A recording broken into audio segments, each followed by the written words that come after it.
Hello everyone, আমরা সবাই কি ট্যুরে যাচ্ছি? প্রহরের প্রশ্ন শুনে সবাই ভারী অবাক হয়ে জবাব দিল। জি স্যার, আমরা সবাই ট্যুরে যাচ্ছি। তাহলে এত চুপচাপ কেন আপনারা? কিছুটা হই হুল্লোড় না হলে ট্যুরের মজা আছে নাকি? মিস্টার ইমতিয়াজ আহমেদ, জি স্যার। বিনোদনের জন্য কি করা যায় বলুন তো? ইমতিয়াজ আহমেদ ভয় পাচ্ছে প্রহরের কথা শুনে, কারণ অফিসের প্রহর মির্জা আর আজ বাসের মধ্যে ওদের সামনে দাঁড়িয়ে থাকা প্রহর মির্জার মাঝে বিস্তর ফারাক। ইমতিয়াজের কথায় প্রহর বেশ মিষ্টি গলায় জবাব দিল, তখন বুঝতাম না গান যে অন্তরের কতটা ক্ষতি করে। আমার ধর্মে আমাকে গান শুনতে বারণ করেছে। আমি শুনবো না অথবা গাইবো না, কারণ আমার গান শুনে বাসে উপস্থিত নারীর মনে অনাকাঙ্ক্ষিত কিছু উদয় হতে পারে। আমি চাই না আমার গান সুর কথা কেবল স্ত্রীর জন্য বরাদ্দ। আমি গাইবো, সে মুগ্ধ শ্রোতা হিসেবে থাকবে, সে গাইবে, আমি শুনবো। প্রহরের কথা শেষ হবার পর পুরো বাসের সবাই করতালি দেয়। অথই মুগ্ধ হয়ে শ্রবণ করছিল প্রহরের প্রত্যেকটি শব্দ।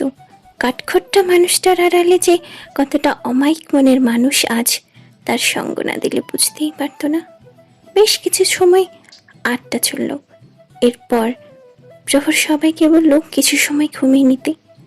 রাঙামাটি পৌঁছানোর পর আর বিশ্রাম নেয়ার সুযোগ পাওয়া যাবে না। রাত জাগা চোখ দিয়ে অন্তত প্রকৃতির সৌন্দর্য উপভোগ করা যায় না। প্রহর সিটে এসে বসল। অথই প্রহরের দিকে তাকিয়ে আছে। অথইকে তাকিয়ে থাকতে দেখে প্রহর জিজ্ঞেস করলো, কিছু বলবে? আপনি আজকের ন্যায় সব সময় এইভাবে চলবেন? জানেন আপনাকে আজ কেউ ভয় পাচ্ছে না, সবাই আপনার সঙ্গ কতটা সাদরে গ্রহণ করছে। তুমি কি চাও? প্রহর অথইর চোখের দিকে তাকিয়ে প্রশ্ন করল। অথইর দৃষ্টি ফেরালো না। প্রহরের চোখে চোখ রেখে জবাব দিল, আমিও চাই আজকের প্রহরকে যেন সব সময় দেখতে পাই, যাকে দেখলে ভয় পাবো না, যার সঙ্গে মিষ্টি হেসে দুটো কথা বলতে যেন সংকোচ বোধ না হয়। আমি সেই প্রহরকে চাই। অথইর কথা শেষ হয়েছে। প্রহর অথইর মুখের দিকে তাকিয়ে বলল, সামনে আমার জীবনের চ্যালেঞ্জিং মুহূর্ত আসছে অথই। আমি জানি না আমি কতটা সফল হব। যদি সফল হতে পারি তাহলে আমার যে সুখী বোধ হয় আর কেউ হবে না এই পৃথিবীতে। চ্যালেঞ্জ জিতে গেলেই দেখবে আমি সম্পূর্ণ বদলে গেছি। অথই নীরব শ্রোতা হিসেবে প্রহরের সব কথা শুনছে। ধীরে ধীরে তাদের কথার প্রসঙ্গ বদলায়। অনেক কথা হয়। কথার ফাঁকে অথই ঘুমিয়ে যায়। প্রহর মুচকি হেসে তাকিয়ে রইল অথইর পানে। অথই প্রহরকে বুঝতে চাইছে, তাকে সঙ্গ দিচ্ছে। তাদের সম্পর্ক উন্নতির দিকে আরো এক ধাপ এগিয়ে গেছে আজ। সেদিন খুব বেশি দূরে নয় যেদিন অথই প্রহরকে চোখে হারাবে। দিনের আলো ফুটতে শুরু করেছে। বাস চট্টগ্রাম শহরকে অতিক্রম করে রাঙামাটির পথে রওনা হয়েছে। অথই জানালা দিয়ে দেখছে রাঙামাটি জেলার যোগাযোগের একমাত্র প্রধান সড়ক চট্টগ্রাম রাঙামাটি মহাসড়ক। মনে মনে কেবল আল্লাহ তাআলার শুকরিয়া আদায় করছে।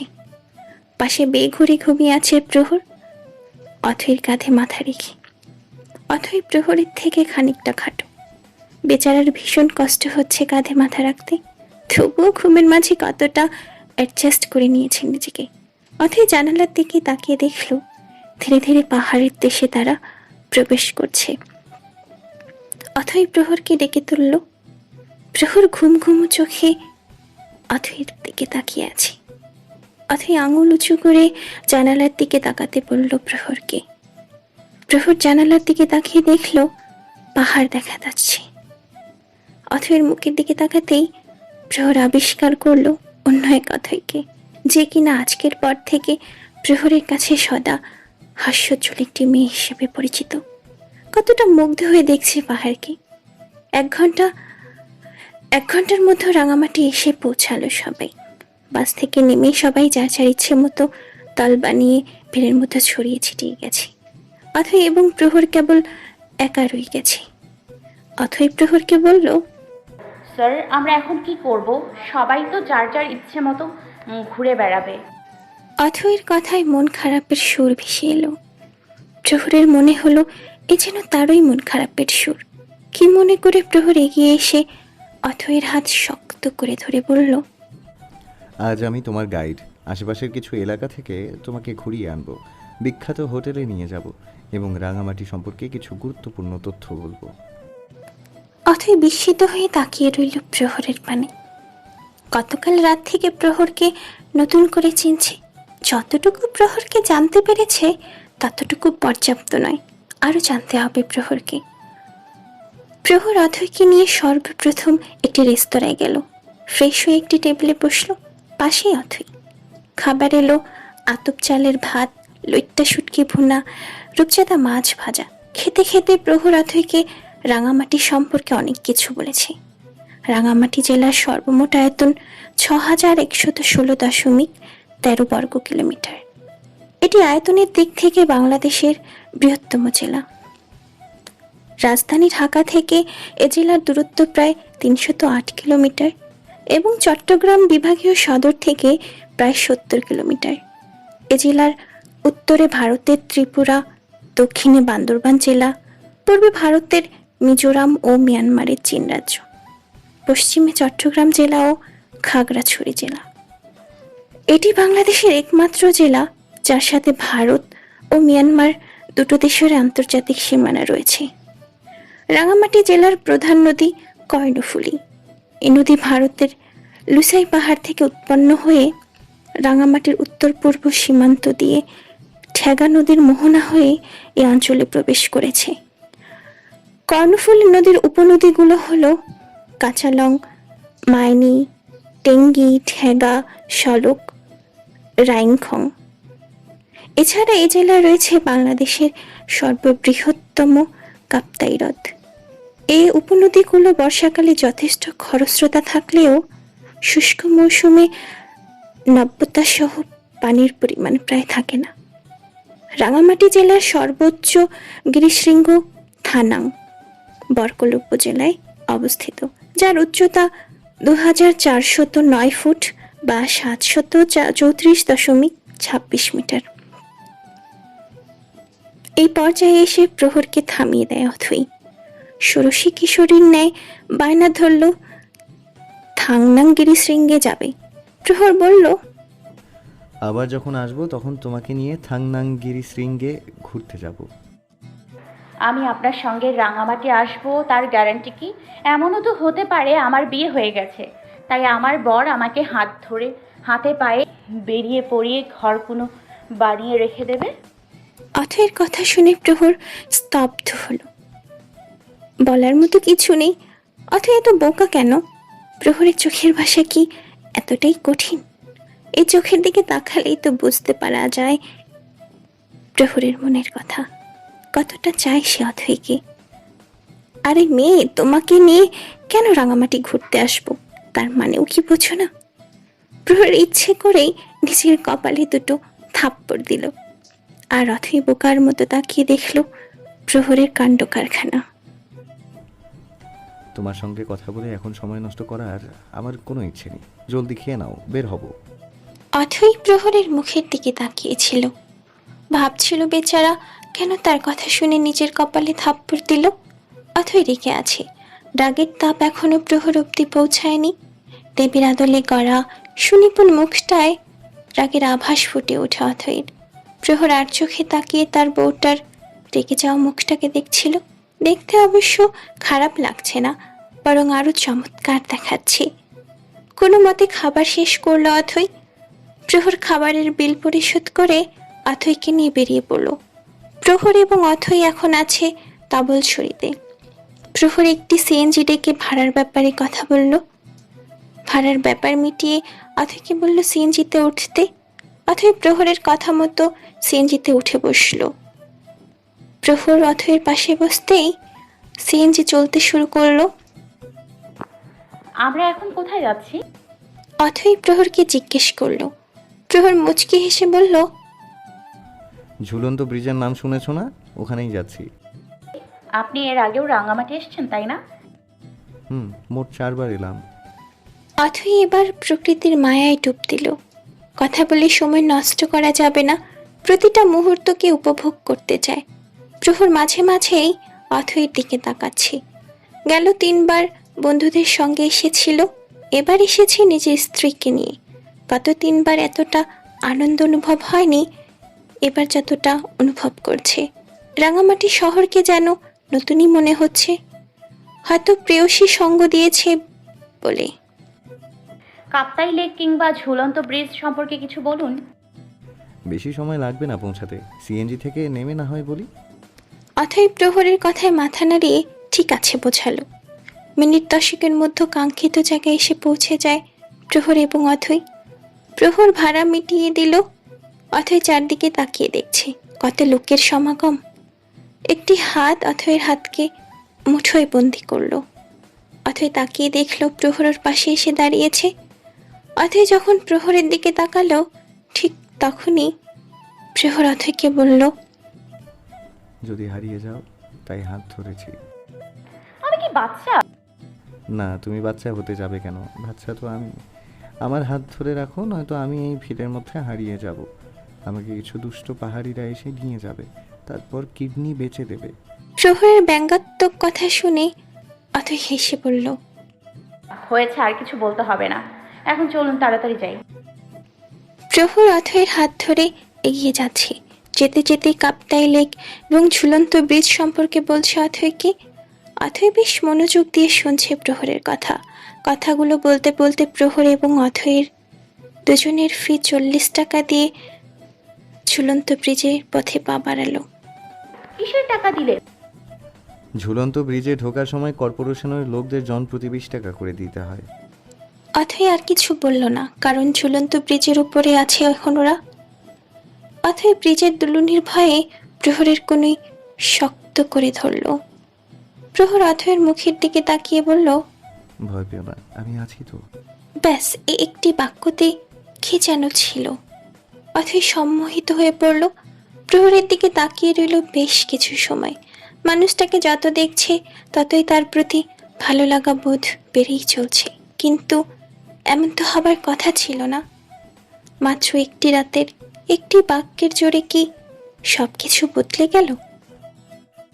কাপ্তাই লেককে ঘিরেই মূলত রাঙামাটি জেলার পর্যটন শিল্প গড়ে উঠেছে। এই লেকের ওপর রয়েছে বিখ্যাত ঝুলন্ত ব্রিজ। লেকের দুই ধারেই পাহাড় টিলা দিয়ে ঘেরা। ট্রলার ভাড়া করে লেকে ভ্রমণ করা যায়। ট্রলারে করে যাওয়া যায় শুভলং জলপ্রপাতে। পর্যটন প্রেমী মানুষের কাছে রাঙামাটি জেলার একটি বিশেষ গুরুত্ব রয়েছে। পর্যটকদের মোহিত করতে রাঙামাটিতে রয়েছে বেশ কয়েকটি পর্যটন কেন্দ্র। এদের মধ্যে কাপ্তাই হ্রদের ওপর নির্মিত 335 ফুট লম্বা ঝুলন্ত ব্রিজ উল্লেখযোগ্য।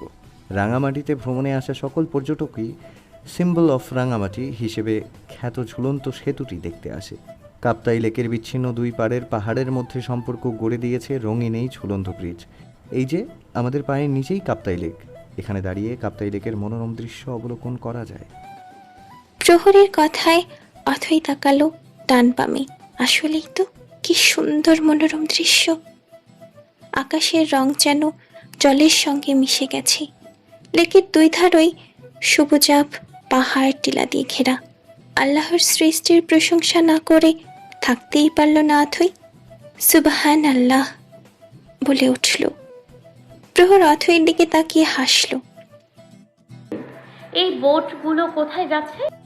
অথয়ের প্রশ্ন শুনে প্রহর নিচে তাকালো। দেখল বেশ কয়েকটা বোট, তাতে মানুষজনও আছে ঢের। কাপ্তাই লেক ঘুরে দেখাবে। লেকে ভ্রমণের জন্য ব্রিজের নিচে ইঞ্জিন চালিত বোট ঘন্টা প্রতি 200 থেকে 300 টাকায় ভাড়া পাওয়া যায়।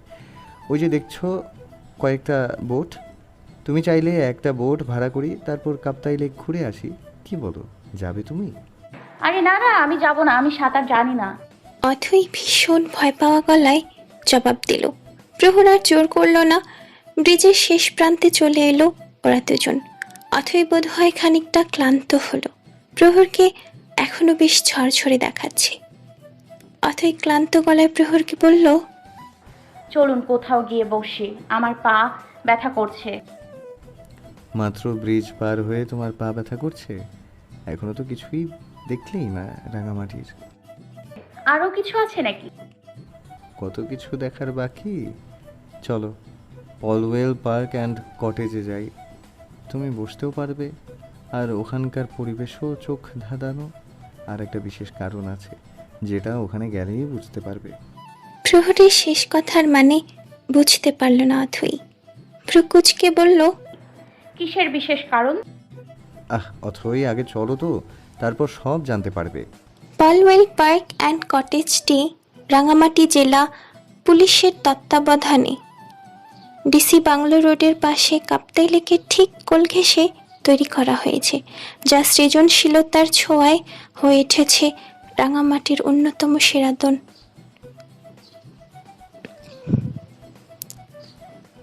পালওয়েল পার্ক অ্যান্ড কটেজটি রাঙামাটি জেলা পুলিশের তত্ত্বাবধানে ডিসি বাংলো রোডের পাশে কাপ্তাই লেকের ঠিক কোল ঘেঁষে তৈরি করা হয়েছে, যা সৃজনশীলতার ছোঁয়ায় হয়ে উঠেছে রাঙামাটির অন্যতম সেরা বিনোদন কেন্দ্র।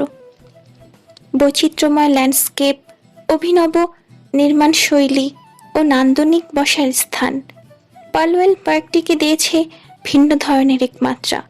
নৈসর্গিক প্রাকৃতিক পরিবেশে সময় কাটাতে এবং চিত্ত বিনোদনের জন্য প্রতিদিন অসংখ্য দর্শনার্থীর পদচারণায় মুখর হয়ে ওঠে পালওয়েল পার্ক। মুখোশের আদলে তৈরি করা হয়েছে পার্কটির প্রবেশপথ। প্রবেশপথের পাশেই ভিন্ন আরেকটি মুখোশ আকৃতির টিকিট কাউন্টার। প্রবেশ মূল্য জনপ্রতি 30 টাকা। প্রহর 2টো টিকিট কাটল। অথৈকে সঙ্গে নিয়ে ঢুকলো পার্কের ভেতর। পার্কের ঢোকার পর অথৈ চোখ পড়ল রাঙামাটি পার্বত্য জেলার পুলিশ নারী কল্যাণ সমিতি পুলক কর্তৃক পরিচালিত প্রদর্শনী ও বিক্রয় কেন্দ্র। এখানে কি মেলা হচ্ছে? না, এটা রাঙামাটি পার্বত্য জেলা পুলিশ নারী কল্যাণ সমিতি কর্তৃক পরিচালিত প্রদর্শনী ও বিক্রয় কেন্দ্র। প্রহরকে রেখে অথৈ সেখানে চলে গেল। বিভিন্ন স্টল ঘুরে ঘুরে দেখছে। অথৈয়ের পেছনে পেছনে প্রহরের ভীষণ ভালো লাগছে আজ। দৈনন্দিন জীবনের ব্যস্ততাকে একপাশে রেখে মাঝে মধ্যে প্রকৃতির মাঝে নিজেকে সমর্পণ করা ভীষণ জরুরি। নয়তো একঘেয়েমি লাগে সবকিছু। স্টলগুলোতে পাওয়া যায় বিভিন্ন ধরনের সুভেনির, আদিবাসীদের হাতে বোনা কাপড় ইত্যাদি। অনেকেই বিনোদনের সাথে সাথে প্রিয়জনের জন্য পাহাড়ি স্মৃতি টাকা দিয়ে খরচ করে নিয়ে যাচ্ছে। অথৈ ওর বাবা এবং মায়ের জন্য 2টি গায়ের চাদর কিনল। পেছন থেকে প্রহর অথৈকে বলল, আমাকে 2টো চাদর পছন্দ করে দিবে অথই? কেন? আপনি চাদর দিয়ে কি করবেন? আমি আব্বুকে দেব। ওনারা এত সস্তা চাদর গায়ে দেবেন? অথৈয়ের কণ্ঠে ছিল তাচ্ছিল্যতা। প্রহর অথৈয়ের পাশে দাঁড়িয়ে চাদর হাতে নিয়ে নাড়াচাড়া করতে করতেই বলল, সবাইকে একই দাড়িপাল্লায় মাপতে নেই অথই। আমার আম্মি আব্বু দুজন বিশাল মনের অধিকারী। এই যে বললে না ওনারা এত সস্তা চাদর গায়ে দেবেন কি না, ওনারা এই চাদর গায়ে জড়িয়ে থাকবেন কারণ আমি আমার দেয়া সকল কিছুই আমার আম্মি এবং আব্বুর কাছে পৃথিবীর সকল কিছুর ঊর্ধ্বে। অথৈ চুপ হয়ে গেছে। প্রহর চাদর দেখছিল। ঠিক তখনই অথৈ 2টো চাদর দেখিয়ে বলল, এই 2টো কিনুন, আন্টি আঙ্কেলকে দারুণ মানাবে। প্রহর মুচকি হেসে অথৈকে ধন্যবাদ জানালো। অথৈ হাসি বিনিময় করলো। চাদরের টাকা পরিশোধ করে প্রহর অথৈকে নিয়ে সামনের দিকে এগিয়ে যাচ্ছে। অথৈ দেখলো শিশুদের বিনোদনের জন্য আছে কিডস জোন। শিশুদের আনন্দ দিতে এই পার্কে বিভিন্ন রকম রাইডের ব্যবস্থা রয়েছে। বাঙালি জীবনের সাথে মিশে থাকা গ্রাম বাংলার ঐতিহ্য তুলে ধরতে কিডস জোনের অপর প্রান্তে তৈরি করা হয়েছে ঢেকি ঘর আদলের একটি স্থাপনা। গ্রামের নারীদের ঢেকিতে ধান ভানার এই ভাস্কর্য গ্রামীণ জীবনের কথা মনে করে দেয়। এই ভাস্কর্যের স্থাপত্য শৈলী এতটাই সুনিপুণ, প্রথম দেখায় মনে হতে পারে বাস্তব কোনো দৃশ্য দেখছে। অথৈ মুগ্ধ হয়ে তাকিয়েছিল সেই ভাস্কর্যের দিকে। এরই ফাঁকে প্রহর অথৈয়ের আড়ালে অথৈয়ের বেশ কয়েকটা ছবি তুলল। কিডস জোন থেকে সামনে গিয়ে যাওয়ার পর দেখল রাস্তার পাশে বসার জন্য কিছু বেঞ্চ তৈরি করা আছে। এখানে বসার পর প্রহর অথৈকে ইশারা দিয়ে দেখালো কাপ্তাই লেকের মনোরম দৃশ্য, যা এখানে বসেই চোখে পড়ে। সামনে যত দূর চোখ যায় লেকের জলের সীমানা দূরের আকাশে গিয়ে মিশেছে। আকাশ আর লেকের নীলের মাঝে পাহাড়গুলো যেন সীমানা হয়ে আছে। এর ঠিকই পেছনে তৈরি করা হয়েছে কলসি কাঁখে নারী ভাস্কর্য। তাদের কলসের প্রবাহমান পানিতে তৈরি হয়েছে ঝর্ণা। দিনের আলো নিভে গেলে কৃত্রিম আলো এই ঝর্ণা আরো মোহনীয় দেখায়। এত সুন্দর কেন রাঙামাটি? আমাদের সৃষ্টিকর্তার সৃষ্টি বলে কথা। আর কি কি আছে পার্কে? এখান থেকে কিছুটা গেলেই চটপটি আর ফুচকার দোকান পাবে, আর একটা খোলা জায়গা জুড়ে চেয়ার টেবিল পেতে বসার ব্যবস্থা। ফুচকা আর চটপটি প্রেমীরা কাপ্তাই লেকের সৌন্দর্য দেখে আর ফুচকা খেয়ে বিকেলটা এখানে কাটানো যায়। আরও একটু সামনে সিঁড়ি দিয়ে নিচে নামলেই পলওয়েল ক্যাফেটেরিয়া।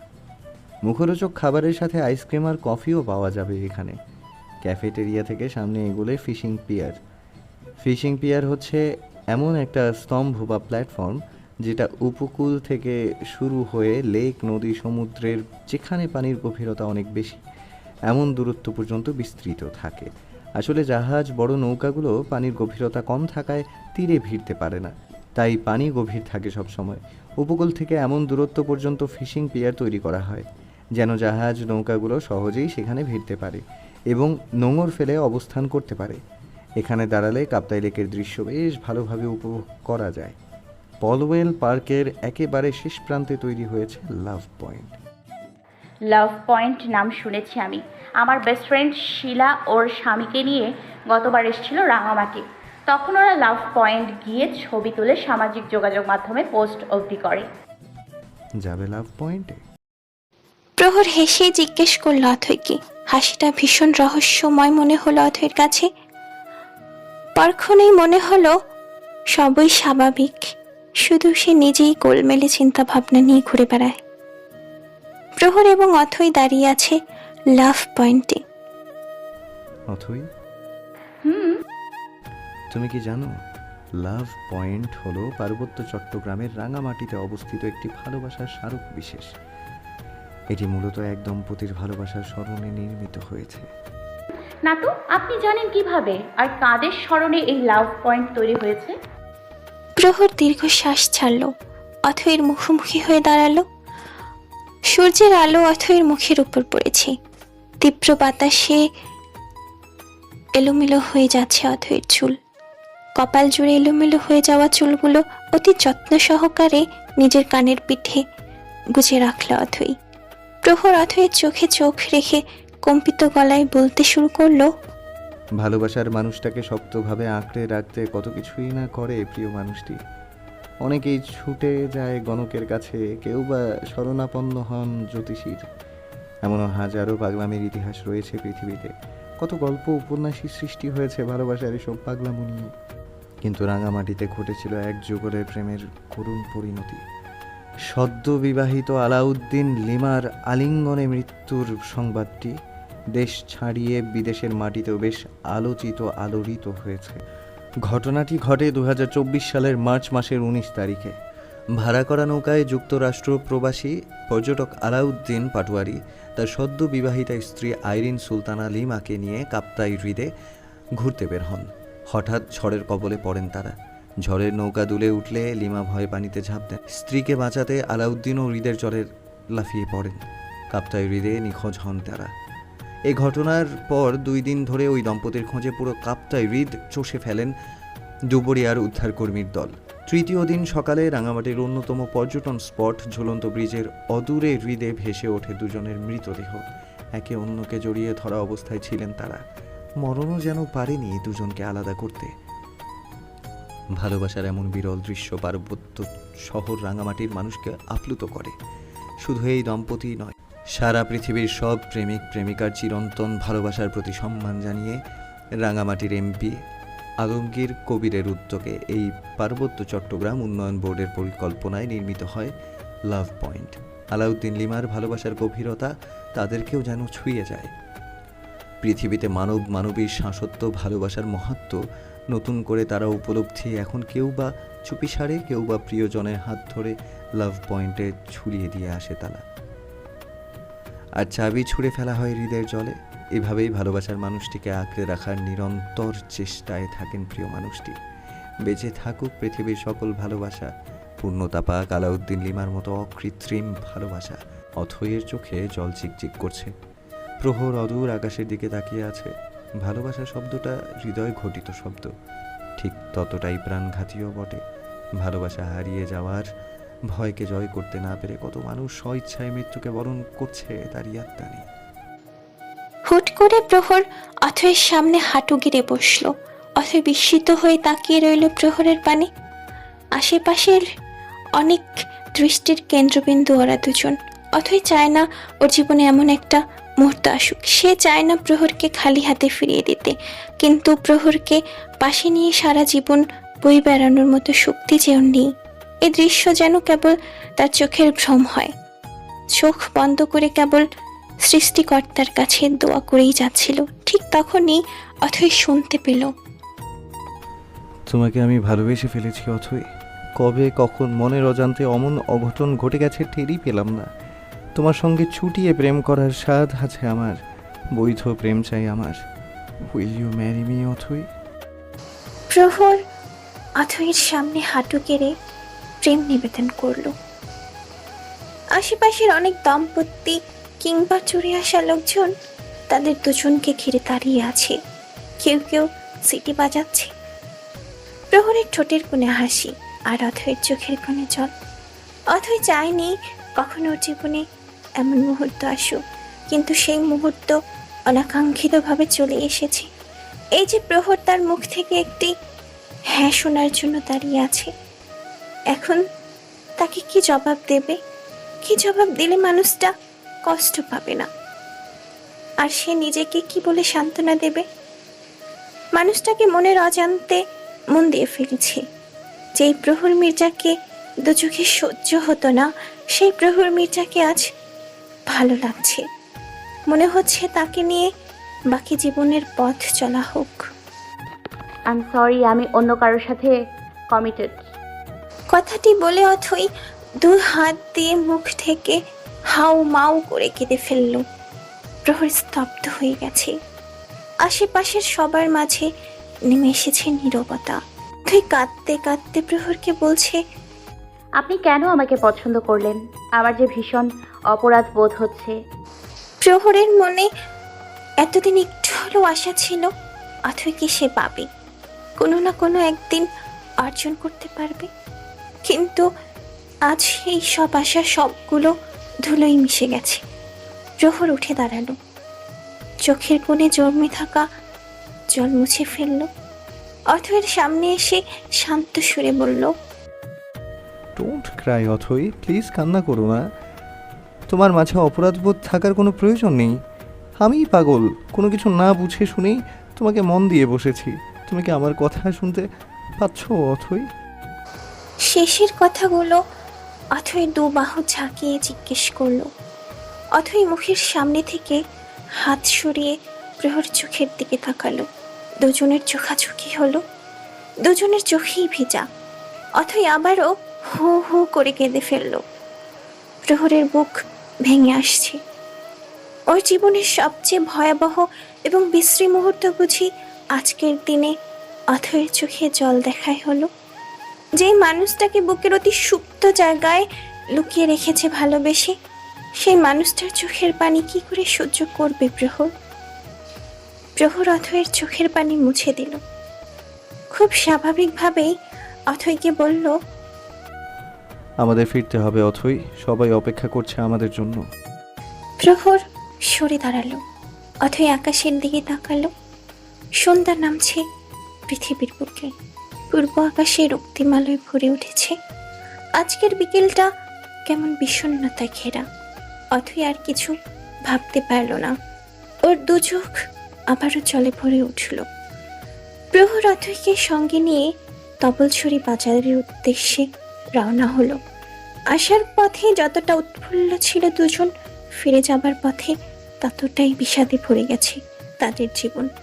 প্রহর জানে না অথয়বিহীন জীবন কি করে কাটাবে। আর অথই ভাবছে কোন বাঁকে এসে পৌঁছেছে ওর জীবন। বাসে ওঠার পর অথই ভেবেছিল প্রহর হয়তো ওর পাশে বসবে না, কিন্তু অথয়ের ধারণাকে ভুল প্রমাণ করে প্রহর অথয়ের পাশের সিটে বসে। অথয় যখন প্রহরের দিকে তাকিয়েছিল, তখন প্রহর অম্লান বদনে বলল, আমাদের দুজনের সফর এখান থেকে সমাপ্তি হবে। জানি তোমাকে পাবো না, তোমার পাশে বসার এই সুযোগটাকে হারাতে চাই না। শুধু আজকের এই সফরকাল পর্যন্ত আমাকে সহ্য করো, এরপর আর কখনো তোমাকে জ্বালাতে আসবো না অথই।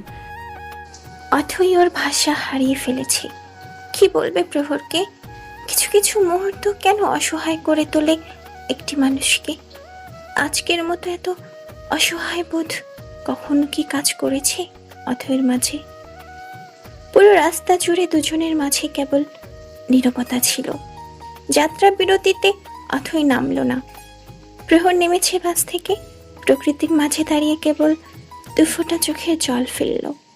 চন্দ্রবিহীন বিষণ্ণ আকাশের দিকে তাকিয়ে বলল, আমি আপনাকে ডেকে কখনো নিরাশ হইনি। আমি চাইনি অথই তার বাবা মায়ের সিদ্ধান্তকে সম্মান জানিয়ে আমাকে স্বামী হিসেবে মেনে নিক। আমি চেয়েছি আমায় ভালোবেসে গ্রহণ করুক। আমি ব্যর্থ হয়েছি। অথইকে আমি কখনোই পাবো না। যদি তাকে নাই পাবো, তবে কেন ওর জন্য আমার হৃদয় হাহাকার করে? কেন ওকে পাবো না জানার পর থেকে অস্থির হয়ে যাচ্ছি? আপনি আমাকে এতটাই পর করে দিলেন। ইয়া আল্লাহ, আমার মনের কথা কি আপনি বুঝতে পারছেন না? আপনি তো আপনার বান্দার মনের খবর এমনিতেই জেনে যান। প্রহরের চোখের জলে গাল ভিজে যাচ্ছে। যদি জানতো ভালোবাসার তাপে কেবল চলতে হয়, তাহলে কখনোই কাউকে মন দেওয়ার দুঃসাহস দেখাতো না। যাত্রা বিরতির পর্ব শেষ হবার পর প্রহর বাসে উঠে এলো। সিটের কাছে আসতেই দেখতে পেল অথই ঘুমিয়ে আছে। খুব সাবধানে সিটে বসলো। ঘুমন্ত অথইয়ের দিকে তাকিয়ে প্রহর মনে মনে বলল, তোমাকে আর কোনো বাঁধনে আটকে রাখবো না। ঢাকায় ফিরে তোমাকে ডিভোর্স দেব। মাস শেষ হতে আর 4 দিন বাকি। 4 দিন পর থেকে তোমাকেও আর দেখতে পাবো না। তোমার চাকরির সময়সীমাও যে শেষ হয়ে আসছে। সকাল 7টায় বিগ মোশন অফিসের সামনে সব বাস এসে থামলো। অথৈর পাশে প্রহর নেই। প্রহর আগেই বাস থেকে নেমে পড়েছে। অথৈ দীর্ঘশ্বাস ফেলে বাস থেকে নেমে পড়ল। অফিসের গেটের কাছে পরিচিত মুখ দেখে এগিয়ে যায় সেদিকে। আলফাজ সাহেব এসেছেন।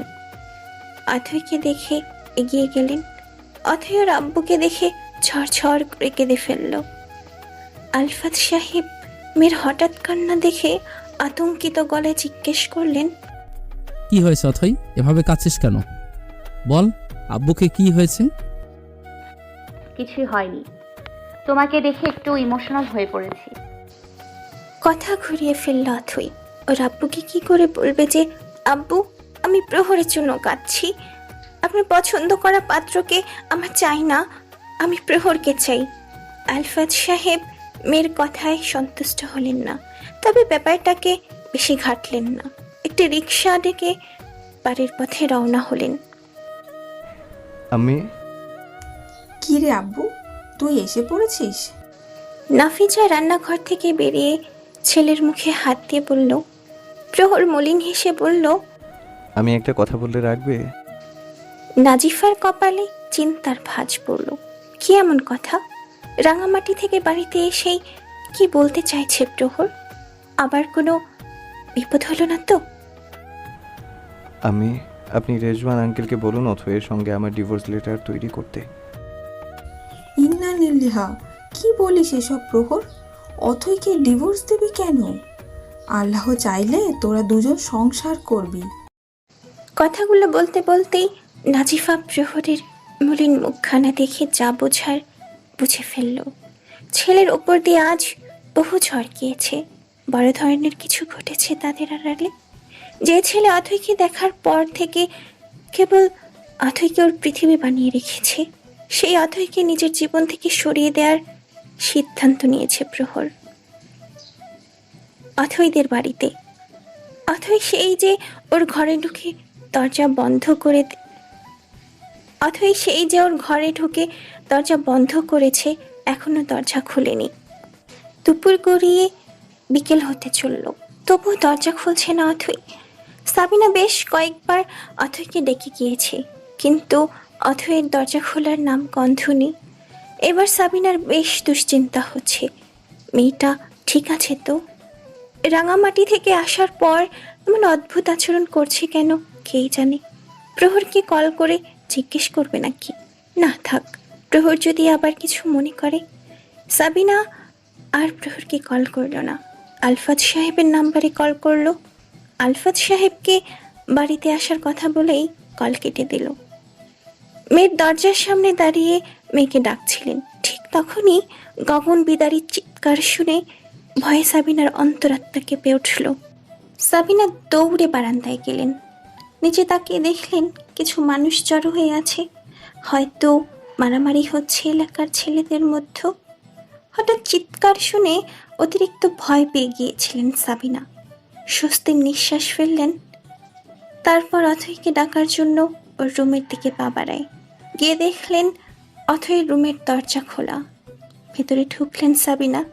পুরো রুম আধারে ছেয়ে আছে, কে বলবে এখন বিকেল। সাবিনা নিঃশব্দে হেঁটে রুমের দুটো জানালার পর্দা সরিয়ে কাঁচ খুলে দিলেন। আলোয় ভরে উঠল সারা ঘরময়। সাবিনা ঘুরে খাটের দিকে তাকালেন। মেয়েকে দেখে উনি মৃদু আর্তনাদ করে দৌড়ে গিয়ে মেয়েকে জড়িয়ে ধরলেন। অথই যেন স্পর্শের অপেক্ষায় ছিল। মাকে জড়িয়ে ধরে হাউ মাউ করে কেঁদে ফেলল।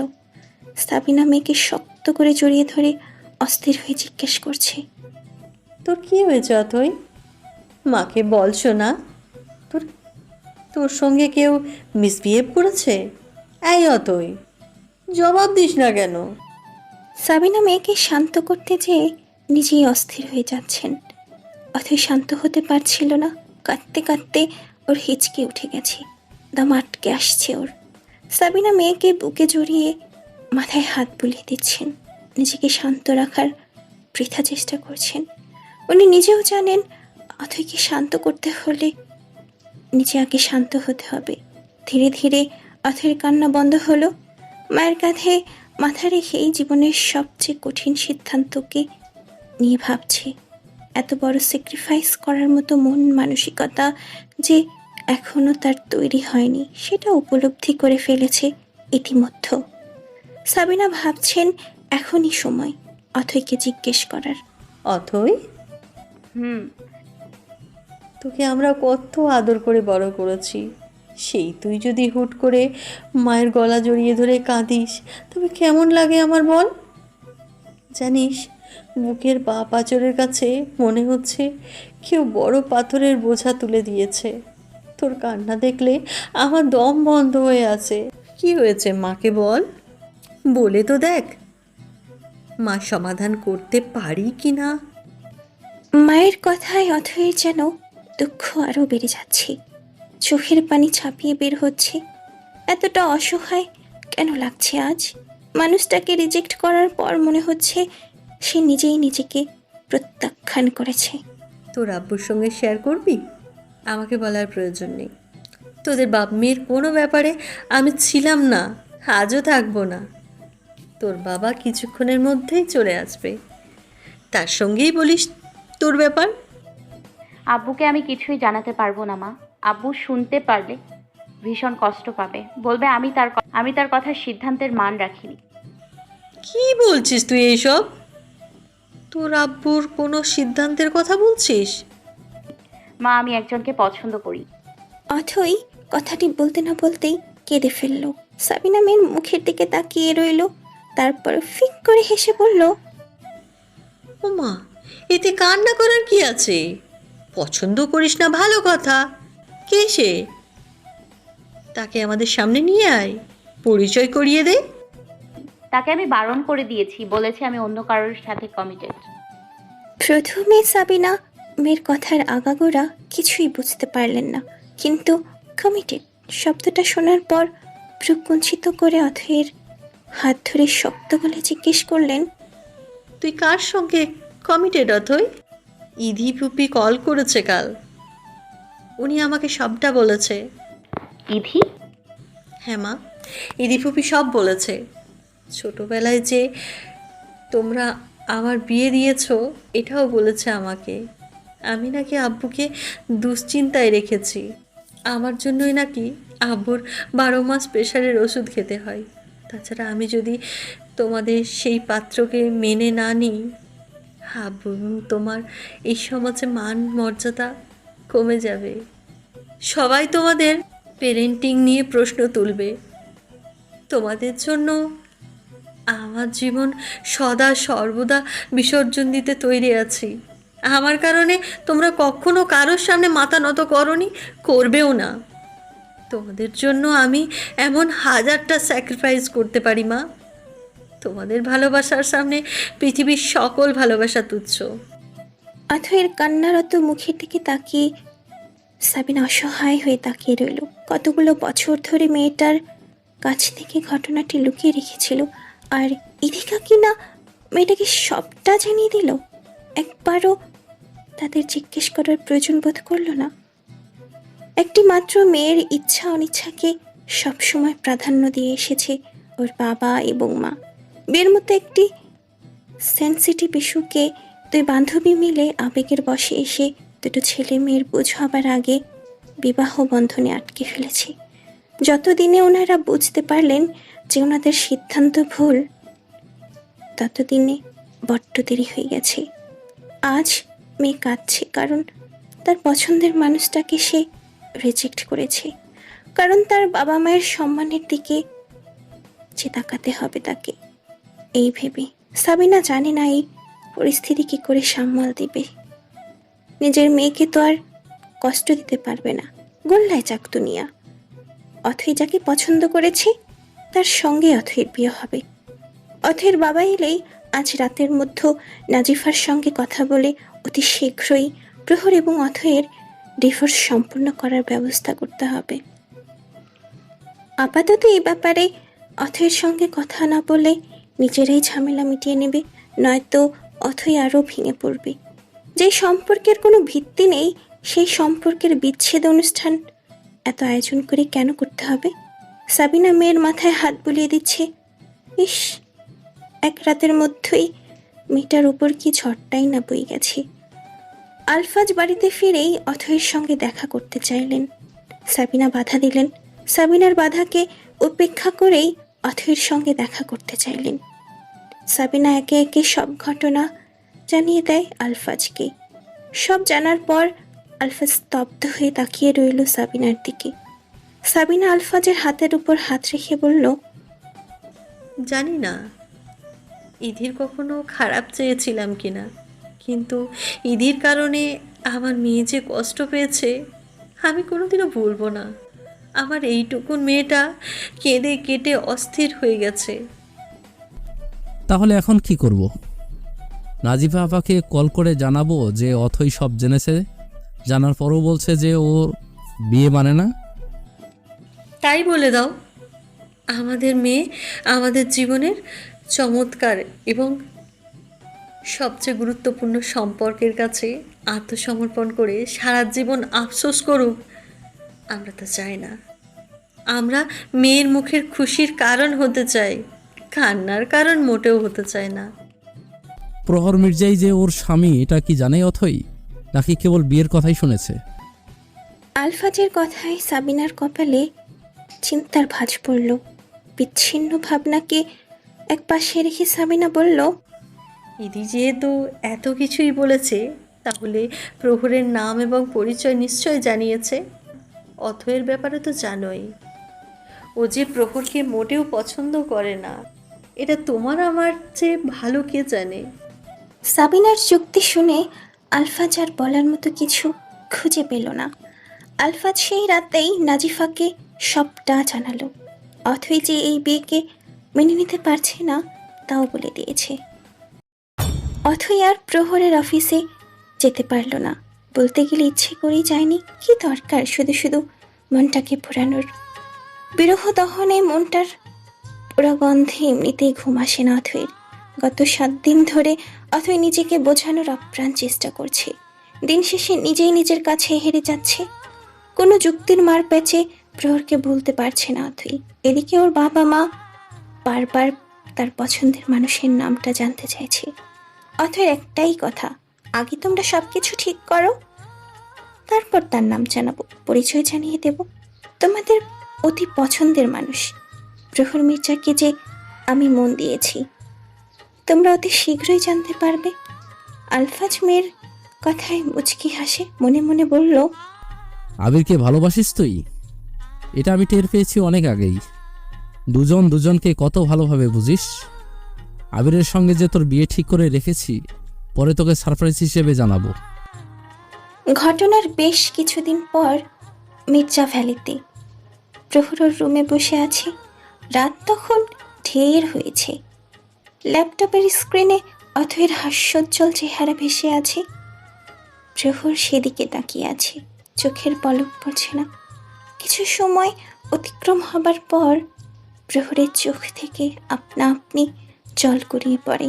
ভালোবাসা হারানোর যন্ত্রণায় ছটফট করতে করতেই প্রহর মৃত চিৎকার দিয়ে বলল, যাকে কখনো মেনে নিতে চাইনি, দেখতে চাইনি তার ছবি, তাকে আজ কতটা চাইছি। অথই, হ্যাঁ অথই, আমি কি নিয়ে বাঁচবো বলো? অথইকে ছাড়া প্রহর অসম্পূর্ণ। হে আল্লাহ, আজকের রাতে আপনি আমাকে মৃত্যু দান করুন। আজ রাতে যদি মরে যাই, হাসরে আমি অথইকে চাইতে পারবো। আগামীকাল আমার অথই পর হয়ে যাবে, অথই আমার জন্য হারাম হয়ে যাবে। পুরুষ মানুষ চিৎকার করে কাঁদতে পারে না ঠিকই, কিন্তু তাদের হৃদয়ে যতটা অনুভূতি লুকানো থাকে তা উপলব্ধি করার ক্ষমতা এই পৃথিবীতে কারোর নেই। প্রহরের অন্তদেহ সবটা নিঃশেষ হয়ে যাচ্ছে। দেহের বাইরে কে জানবে কতটা ভাঙচুর হচ্ছে দেহের অন্তরে।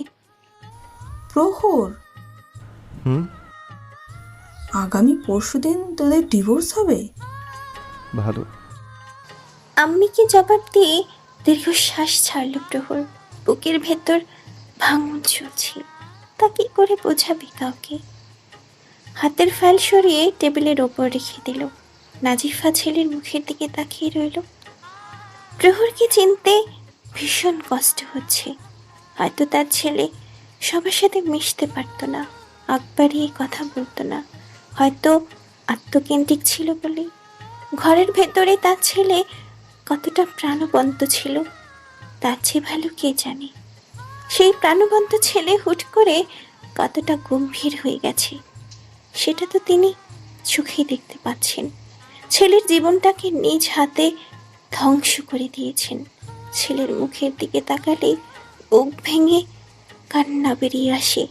অথচ জীবনে এমন ছন্ন ছাড়া প্রহরকে দেখতে হবে কখনো ভেবেই দেখেননি তিনি। নাজিফা নিজেকে আর দমিয়ে রাখতে পারলেন না।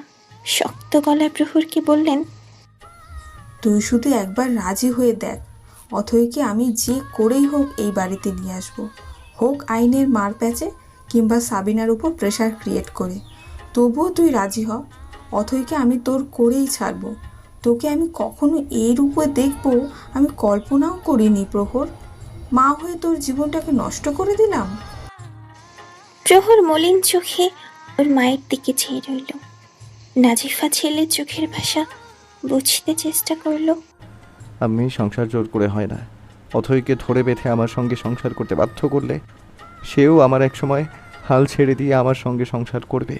এটাকে তখন সংসার নয়, জেলখানার কয়েদিরা যেমন কারাবাস ভোগ করে ঠিক তেমনই মনে হবে। অথইয়ের শরীর থাকবে আমার সংসারে, আর মন থাকবে অন্য কারো কাছে। শেষের বাক্য বলার সময় প্রহর মৌনতা গ্রহণ করল, যার দরুন নাজিফা শুনতে পেল না প্রহরের মনের কথা। ছেলের কথায় নাজিফা আর কিছু বলার মতো খুঁজে পেল না। এমন সময় নাজিফার মোবাইলে কল এলো। লয়ার রিজওয়ান কল করেছে। নাজিফা প্রহরের সামনে কল রিসিভ করলো। মিনিট 5 কথা হলো তাদের মাঝে। নাজিফা কল কেটে দিল। প্রহরের আম্মের মুখের দিকে তাকিয়ে রইল। নাজিফা ছেলের দিকে তাকিয়ে বলল, পরশুদিন তোদের ডিভোর্স হবে, তবে লিখিতভাবে নয়, মৌখিকভাবে। পারবি তো তুই অথইকে তালাক দিতে? আবারও ভেবে দেখ বাপ, এখনো সময় আছে। প্রহরের হৃদস্পন্দন যেন থমকে গেছে। শিরা উপশিরায় যেন রক্ত বহমান নেই। মস্তিষ্কের প্রত্যেকটি স্নায়ুর আন্দোলন কার্যক্ষমতা কমে যাচ্ছে। যার এত সুখী জীবন তার মনে হচ্ছে পৃথিবীর সকল সুখ আদৌ সে পায়নি। জীবনের সকল পূর্ণতা অথেকে না পাওয়ার আক্ষেপে অপূর্ণতার মেঘ এসে আড়াল করে দেবে। রাত 12টা। প্রহর জেগে আছে। ওর ঘরের সঙ্গে লাগোয়া ব্যালকনিতে দাঁড়িয়ে আজ ঢাকার রাতের আকাশ দেখছে। বিশাল আকাশের দিকে তাকিয়ে প্রহর তৃষ্ণার্ত গলায় বলল, ভালোবাসার আর ভালো নেই। ভালোবেসে মানুষ কেবল ধ্বংস হয়, শূন্যতাকে আঁকড়ে বাঁচে। ভালোবাসার মানুষের জন্য স্পন্দিত হৃদয় ধীরে ধীরে স্পন্দনের মৃত্যু স্বাদ গ্রহণ করে। নিজের চোখে দেখা স্বপ্নগুলোর মৃত্যুর একমাত্র সাক্ষী নিজেই হয়। আমার পরিণতিও কি তবে তাদের মতোই হবে? না, আর পারছি না। অথইকে ভালোবেসেও পেলাম না। আক্ষেপ নিয়ে বেঁচে থাকার চেয়ে অথইকে আমি জয় করে নিয়েছি, ব্যাপারটা মোটেও মন্দ নয়। ভালো যখন বেসেছি তখন যুদ্ধের ময়দানে নামতে তো হবেই। অথইয়ের সঙ্গে সংসার করার দরকার নেই। রোজ সকালে ঘুম থেকে উঠে অথইয়ের মুখখানা, রাতে ঘুমানোর ফাঁকে অথইকে বুকের মাঝে টেনে এনে প্রশান্তির ঘুম দিতে পারলেই হবে। অত লোক দেখানো সুখী সংসার বুননের দরকার নেই। মন বোঝে না হাজারখানেক অজুহাত। মনের তো একটুখানি ভালোবাসার দরকার। প্রহর অতি দ্রুতই বারান্দা থেকে ঘরে এলো। বেডসাইড টেবিলের উপরে থেকে মোবাইল নিয়ে বের হয়ে গেল ওর ঘর থেকে। উদ্দেশ্য অথইর কাছে যাওয়া, প্রিয় বইয়ের মুখখানা দেখার অদম্য ইচ্ছা। রাতের ঢাকায় ফাঁকা রাস্তায় গাড়ি চালিয়ে 1 ঘন্টার পথ 45 মিনিটে শেষ করলো। অথইদের বাড়ির সামনে এসে মোবাইল হাতে নিয়ে কল করলো তার প্রিয় মানুষের নাম্বারে। অথই রাত জাগা পাখির ন্যায় জেগে আছে। অন্ধকার ঘরে শুয়ে আছে। মাথার উপর ঘুরতে থাকা ফ্যানের উপর দৃষ্টি অথইয়ের। মাথায় বিচ্ছিন্ন দুশ্চিন্তা তাপিয়ে বেড়াচ্ছে। প্রহরকে নিয়ে ভাবতে ভাবতেই পরক্ষণেই সেই মানুষটার কথা ভাবছে, যাকে অবুঝকালে না জেনে বুঝেই কবুল বলেছে। মানুষটাকে কখনো দেখেনি এবং দেখতেও চায় না। তার পরিচয় অবধি জানতে চায়নি। কি হবে জেনে? জীবনের চূড়ান্ত সময়ে এসে নামে মাত্র একটি বিয়ে তার আর প্রহরের মাঝে এসে বাধা সৃষ্টি করছে। সে মানুষ আর তার সঙ্গে নামে মাত্র সম্পর্ক থেকে বেরিয়ে আসতে পারলে শান্তি। একটু আগেই ওর মা এসেছিল, বলে গিয়েছে আগামী পরশুদিন সেই নামে মাত্র সম্পর্কের সমাপ্তি হবে। তবে লিখিত নয়, মৌখিকভাবে, কারণ বিয়েটা মৌখিক অর্থেই হয়েছিল। দুজনের অপ্রাপ্ত বয়সের কারণে কাবিননামা করা হয়নি। অথই সাফ সাফ ওর মাকে জানিয়ে দিয়েছে যেন সে লোকের সঙ্গে ওর কোনো প্রকার দেখা না হয়। সে তালাক বলবে আর অথই শুনবে। সাক্ষী যারা যারা থাকবে তারাও শুনবে। ব্যাস, আর কিছুতেই অথই থাকবে না। কথাগুলো শুনে ওর মা কিছুই বলল না, উল্টো অথইয়ের মাথায় হাত বুলিয়ে চলে গেছে। হুট করে মোবাইলের রিংটন বেজে উঠল। অথই ভয় পাচ্ছে, কারণ এত রাতে কার কল আসতে পারে ভেবে। পরিবারের কারো কিছু হলো না তো আবার? অথই কাঁপা কাঁপা হাতে বালিশের তলা থেকে মোবাইল বের করে দেখল স্ক্রিনে প্রহর স্যার নাম ভেসে উঠেছে। অথই কল রিসিভ করতে পারল না, তার আগেই কল কেটে গেছে। প্রহর আবারও অথইয়ের নাম্বারে ডায়াল করলো। এবার অথই কল রিসিভ করলো। হ্যালো অথই, প্লিজ কল কাটবে না। তোমার সঙ্গে আমার জরুরি কথা আছে। কি কথা? মোবাইলে বলতে পারবো না, তুমি কি একটু নিচে আসতে পারবে? মানে আপনি কি আমাদের বাসার কাছেই? অথই বিস্মিত হয়ে প্রহরকে জিজ্ঞেস করলো। হ্যাঁ, তোমাদের বাসার নিচেই আছি, তুমি একটু আসবে? হ্যাঁ, আমি আসছি। অথই প্রহরের ডাককে উপেক্ষা করতে পারল না।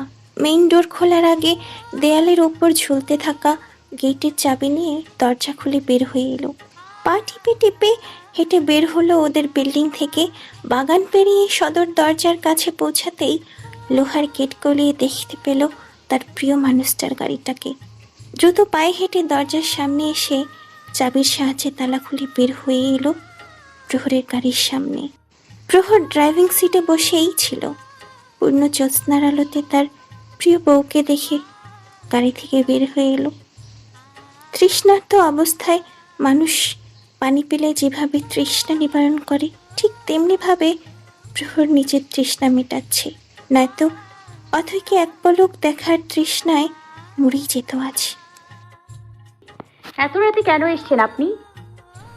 তোমাকে আমি ভালোবাসি। অথই মন্ত্রমুগ্ধের ন্যায় শুনছিল প্রহরের কথা, ভাবছিল মানুষটা কত চমৎকারভাবে কথা বলে। প্রহর গাড়ি থেকে বের হয়ে এলো, অথৈর সামনে এসে দাঁড়ালো। খুব কাছাকাছি তারা। অথৈ পিছিয়ে যাচ্ছিল, তখনই প্রহর এক হাত দিয়ে অথৈর হাত ধরে নিজের মুখোমুখি এনে তার করিয়ে ফিসফিসিয়ে বলল, তোমাকে আমি ভালোবাসি, এই দেহে প্রাণ থাকা অবধি ভালোবেসে যাব। তুমি কার সঙ্গে কমিটেড, কার সঙ্গে বিয়ে ঠিক হয়েছে, ওসব শোনার আমার কোনো কৌতূহল নেই। আমি শুধু এতটুকু জানি, আমি যা চাই তা পেতে হবে অ্যাট এনি কস্ট। এই মুহূর্ত থেকে যা কিছু ঘটবে সব আমার দায়িত্ব, এর পেছনে কারো কোনো হাত নেই। যা কিছু করব সব তোমাকে পাওয়ার জন্য করব।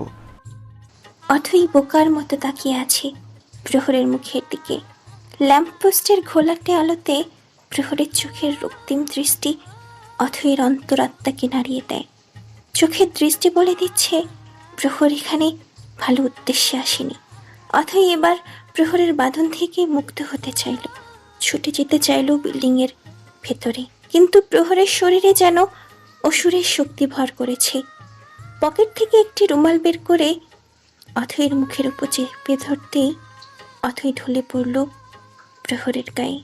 প্রহর অথৈকে কোলে তুলে এগিয়ে যাচ্ছে গাড়ির দিকে। আমার মেয়েকে কিডন্যাপ করে নিয়ে গেছে আপনার ছেলে। মিউচুয়াল ডিভোর্স হচ্ছিল ওদের মাঝে। এমন তো আর না যে আপনার ছেলের মতামত না নিয়ে আমরা ডিভোর্সের সিদ্ধান্ত নিয়েছি। হুট করে কি এমন হয়েছে যে আপনার ছেলে আমার মেয়েকে আমার এই বাড়ির সামনে থেকে নিয়ে গেছে? আলফাজ সাহেব রাগান্বিত সুরে জিজ্ঞেস করলো ইহসান এবং নাজিফা মির্জাকে। সাবিনা আলফাজকে শান্ত থাকার জন্য বারবার অনুরোধ করছিল, কিন্তু আলফাজ নিজের ধৈর্য ধরে রাখতে পারছিল না। ইহসান কিছু বলতে যাবে, ঠিক তখন নাজিফা ইহসানকে ইশারায় চুপ থাকতে বলল। ইহসান স্ত্রীর কথা মতো চুপ করে আছে। প্রমাণ আছে আপনাদের কাছে যে আমার প্রহর অথৈকে কিডন্যাপ করেছে? নাজিফার দৃঢ়তা, অকুত ভয় কণ্ঠ শুনে আলফাজের ধৈর্যের বাঁধ ভেঙে যায়। মৃদু চিৎকার দিয়ে হুমকি স্বরূপ বলল, সিসিটিভি ফুটেজ আছে এবং সেখানে স্পষ্ট দেখা যাচ্ছে অথৈকে নিয়ে গেছে। আপনি যতই আপনার ছেলের সাফাই গান না কেন, আপনার ছেলেকে যদি আমি জেলের ভাত না খাইয়েছি, তবে আমার নাম আলফাজ আহমেদ না। আজকের দিনের মধ্যে অথৈকে আমার চাই অ্যাট এনি কস্ট। নাজিফা এবার আর চুপ থাকতে পারল না। নিজের স্বভাবগত গণ্ডি পেরিয়ে আলফাজ সাহেবকে শক্ত গলায় বললেন, সিসিটিভি ফুটেজের ব্যাখ্যায় যাব না আমি। অথৈকে তো আর প্রহর বাড়ির ভেতর থেকে কিংবা রাস্তা থেকে তুলে নিয়ে যায়নি। আপনাকে আমি দুটো পয়েন্ট দেখাচ্ছি। পয়েন্ট নাম্বার 1, ভিডিও ফুটেজ দেখা যাচ্ছে প্রহর গাড়ি নিয়ে রাস্তায় দাঁড়িয়েছিল। অথৈ বিল্ডিং থেকে বের হয়ে গেটের তালা খুলে খুব স্বাভাবিকভাবে প্রহরের সঙ্গে দেখা করে। এই ঘটনা দেখলে বোঝা যায় যে আপনার মেয়ের সম্মতিতে আমার ছেলের সঙ্গে তার দেখা হয়। নাজিফা কথাগুলো শেষ করে ক্ষান্ত হলো। আলফাজ, সাবিনা এবং ইহসান চুপ করে আছে। এর ফাঁকে সাবিনা নাফিজাকে উদ্দেশ্য করে বলল, দেখ নাজিফা, কে কার ডাকে সাড়া দিয়েছে, প্রহর কেন অথৈকে কিডন্যাপ করেছে, সব প্রশ্নের উত্তর জানতে হলেও প্রহর এবং অথৈকে খুঁজে পাওয়া অনেক জরুরি। আমি চাই না কোনো অনাকাঙ্ক্ষিত ঘটনার শিকার হোক আমার মেয়ে। তুই এখনই প্রহরের সঙ্গে কন্ট্যাক্ট করার চেষ্টা কর, আর যদি না পারিস তবে আমরা পুলিশের সাহায্য নিতে বাধ্য হব। মাত্র 1 ঘন্টা হয়েছে ঘুমিয়েছি, চিৎকার করছো কেন? পাশের ঘরে দাদি আছে, শুনতে পারলে কি বলবে বলো তো? আপনি এক মিনিট, আপনার সঙ্গে আমার শেষবার দেখা হয়েছিল রাতে। আপনি আমাকে কল করে নিচে আসতে বলেছিলেন, আমি নিচে গিয়েছিলাম। And the what happened I don't remember. আপনি কি করেছেন আমার সঙ্গে, আর কোথায় নিয়ে এসছেন আমাকে? কথাগুলো বলতে বলতেই অথৈ প্রহরের বুক থেকে সরে এসে খাট থেকে নেমে পড়ল। প্রহর গাঢ় চোখে চেয়ে রইল অথৈর পানে। অথৈ রাগে কাঁপছে, নাকের ডগা লাল হয়ে গেছে। প্রহরের কাছে মনে হলো অথৈকে সে নতুনভাবে আবিষ্কার করেছে। অফিসের সেই পরিপাটি শাড়ি পরিহিতা অথৈকে আজ অন্যভাবে আবিষ্কার করেছে। ঘুম চড়ানো চোখ, ঝাঝালো কণ্ঠ, এলো চুলের অথৈকে আজ নতুন অর্থেই দেখা হলো। প্রহর যখন অথৈকে দেখতে ব্যস্ত, ঠিক তখনই অথই একটি অভাবনীয় কাণ্ড ঘটিয়ে ফেলল। খাটের উপরে সে প্রহরের শার্টের কলার চেপে ধরল, সামান্য প্রহরের দিকে ঝুঁকে তাতে তাঁত খিচিয়ে পড়ল। যেভাবে এনেছেন ঠিক সেভাবে আমাকে আমার বাড়িতে পৌঁছে দিয়ে আসবেন, রাইট নাও। তোমাকে বাড়িতে পৌঁছে দিয়ে আসার জন্য তো এখানে নিয়ে আসিনি অথই। আপনি কি পাগল হয়ে গেছেন? অথয়ের কাপড় বদলে দেওয়া যেন খুব স্বাভাবিক ব্যাপার ছিল তার কাছে। অথয়ের মনে হলো পৃথিবীর সবচেয়ে নিষ্ঠুর শব্দ শুনল আজ। নারী জীবনের সবচেয়ে মূল্যবান সম্পদ তার ইজ্জত। সেই ইজ্জতের উপর যখন কারো আঁচড় লাগে তখন সেই নারীর মৃত্যু ছাড়া কোনো উপায় থাকে না। কারণ মানুষের সমাজে বসবাস করে, সমাজ একজন কলুষিত নারীকে কখনোই মেনে নেবে না তার কলঙ্কিত দেহকে। অথয়ের চোখে জল ভরে উঠল। যাকে বিশ্বাস করলো, যাকে ভালোবাসলো, যাকে রক্ষক ভেবেছে, সেই মানুষটাই কিনা ভক্ষক। জীবনের সবচেয়ে বড় ধোঁকা ওর প্রিয় মানুষটাই ওকে দিয়েছে। অথয় কপালে হাত রেখে অসহায় হয়ে প্রহরের উদ্দেশ্যে বলল, এটা আপনি কি করলেন? একটিবার ভাবলেন না আমার পরিণতি কি হবে? আমি এই সমাজে মাথা উঁচু করে বাঁচতে পারবো কিনা? অথয়কে প্রায় দিশাহারা অবস্থায় দেখে প্রহর তড়িঘড়ি করে বিছানা থেকে নেমে অথয়ের সামনে গিয়ে ওকে ধরতে চাইলে অথয় প্রহরের বুকে ধাক্কা দিয়ে বলল, don't you dare me miss Prahar Mirza. আমাকে স্পর্শ করার দুঃসাহস দেখাবেন না। আমি পাগল, নয়তো আপনার মতো পুরুষকে বিশ্বাস করেছিলাম। হিমানি ঠিকই বলেছিল, আপনি একজন নারী লোভী। অথই, ডোন্ট ক্রস ইউর লিমিট। আপনি আপনার সকল লিমিট ক্রস করে ফেলেছেন। আপনি এতটা নারী পিপাসু যে আপনি নারী দেহের ভেতরে যে একটি মন থাকে সেটা আপনি কখনোই উপলব্ধি করতে পারেননি। প্রহরের মনে হলো ওর কানে কেউ গরম সীসা ঠেলে দিয়েছে। এতটা তিক্ত বাক্য নিজের প্রিয়তমা স্ত্রীর কাছ থেকে শুনতে হবে কখনো কল্পনা করেনি। হিমানিকেও বুঝি এভাবে অথই আরও কিছু বলতে যাচ্ছিল, তার আগে অথয়ের ঠোঁটের উপর আঙুল রেখে চুপ হতে বলল প্রহর। কিন্তু অথই নাছোড়বান্দা, প্রতিবাদ না করে থাকতে পারবে না। ঘৃণা ভরা দৃষ্টিতে তাকিয়ে প্রহরকে বলল, আপনি আমার সতীত্ব নষ্ট করে ফেলেছেন। আমি কি এমন অপরাধ করেছি যে আপনি আমাকে এত বড় শাস্তি দিয়েছেন? এখন যে আমার আত্মহত্যা ছাড়া কোনো উপায় নেই। অথয়ের মুখে আত্মহত্যা শব্দটি শুনে প্রহর রেগে গিয়ে অথয়ের বাহু চেপে ধরতে গিয়েও হাত গুটিয়ে নেয়। জোরে শ্বাস ছেড়ে অথয়ের হাত ধরে শক্ত করে মুঠোয় চেপে ধরল, যেন ছেড়ে দিলেই পালিয়ে যাবে অথই। তুমি আমার স্ত্রী অথই, তুমি আমার বাল্যকালের বউ। তোমাকে আমি সবটা দিয়ে ভালোবাসার অধিকার রাখি। তুমি আত্মহত্যা করবে কেন? আমাদের সম্পর্কের একটা নাম আছে, পবিত্র বন্ধন আছে, বিয়ে হয়েছে তোমার আর আমার। অথই স্তব্ধ হয়ে যায়, ছটফটানো ভাব কমে যায়। প্রহর সেই সুযোগে অথয়ের হাত আরো শক্ত করে চেপে ধরে বলল, তোমাকে আমি ভালোবাসি অথই। আমার পক্ষে তোমাকে ডিভোর্স দেওয়া সম্ভব নয়। নিজের মনকে অনেক বোঝানোর চেষ্টা করেছি, কিন্তু পারিনি সফল হতে। তোমাকে ছাড়া আমি নিজের অস্তিত্বকে কল্পনা করতে পারছি না। তোমাকে নিজের করে পাওয়ার জন্য যদি আমাকে আরও কোনো কঠিন পদক্ষেপ নিতে হয় তবে আমি তাই করব। তবুও আমার তোমাকেই প্রয়োজন। অথই প্রহরের বুক থেকে মাথা তুলে ভেজা চোখ নিয়ে প্রহরের মুখের দিকে তাকিয়ে আছে। তোমার সম্মতি না নিয়ে তোমাকে গভীরভাবে স্পর্শ করার স্পর্ধা আমার নেই অথই। আমি এতটা সাহসী নই যে আমার অথইয়ের সম্মতি না নিয়ে গভীরভাবে ছুঁতে পারবো তাকে। তুমি পবিত্র আছো, তোমার শরীরে একটা লোমও আমি দেখিনি। কান্না করো না মেয়ে, তোমার চোখের জলে আমার বুক ব্যথা করে। অথই কান্না ভেজা চোখে তাকিয়ে রইল প্রহরের পানে। প্রহর অপরাধী কণ্ঠে এতক্ষণ ধরে উপযুক্ত কথাগুলো বলছিল। হাতের উল্টো পিঠে চোখের জল মুছে ফেলল অথই। প্রহরের চোখের দিকে তাকিয়ে বলল, কিন্তু একটু আগে না বললেন আপনি আমাকে শাড়ি পরিয়ে দিয়েছেন? মিথ্যে বলেছিলাম তোমাকে। শিরিন তোমার শাড়ি পাল্টে দিয়েছে। তোমাকে ক্লোরোফর্ম দিয়ে অচেতন করার কারণে রাস্তায় বেশ কবার বমি করেছিলে। তোমার পরনের কাপড় নষ্ট হয়েছিল। তোমাকে সামলাতে গিয়ে আমারও ড্রেস খারাপ হয়ে গিয়েছিল। কতক্ষণ আর তোমাকে নোংরা কাপড়ে রাখবো? এই ভেবে শিরিনকে বললাম তোমার ড্রেস বদলে দিতে। অপরাধীর ন্যায় মাথা নিচু করে জবাব দিল প্রহর। অথই ভ্রু কুচকে ফেলল, তারপর হুট করে প্রহরের কলার চেপে ধরল। এত ভনিতা না করে তখনই বলতে পারতেন আপনি মিথ্যার আশ্রয় নিয়েছেন কেন? আপনি জানেন আমি কতটা ভেঙে পড়েছিলাম। আমাকে কিডন্যাপ করে কে নিয়ে আসতে বলেছিল আপনাকে? কিডন্যাপ করে নিয়ে না আসলে তোমার আমার ডিভোর্স হতো আগামীকাল। কলারে রাখা অথয়ের হাতের ওপর নিজের হাত রেখে শান্ত সুরে বলল প্রহর। অথই যেন আরো চটে গেল। তুমি কিন্তু এখনও আমার উপর চেঁচাচ্ছ অথই। আমি তোমাকে সত্যিটা এই জন্যই জানাতে চাইনি যে যেন তুমি আমাকে আমাদের প্যারেন্টসদের নেওয়া সিদ্ধান্তের ওপর নিজের সিদ্ধান্ত বানিয়ে ফেলো। আমি চেয়েছি তুমি যেন শুধু আমাকে ভালোবেসে আমাকে মেনে নাও। ভালোবাসবে দূরের কথা, প্রপোজ করার পর তুমি আমাকে কি বললে? তুমি অন্য কারো সঙ্গে কমিটেড। জানো ভেতরে ভেতরে আমি কতটা ভেঙে পড়েছিলাম।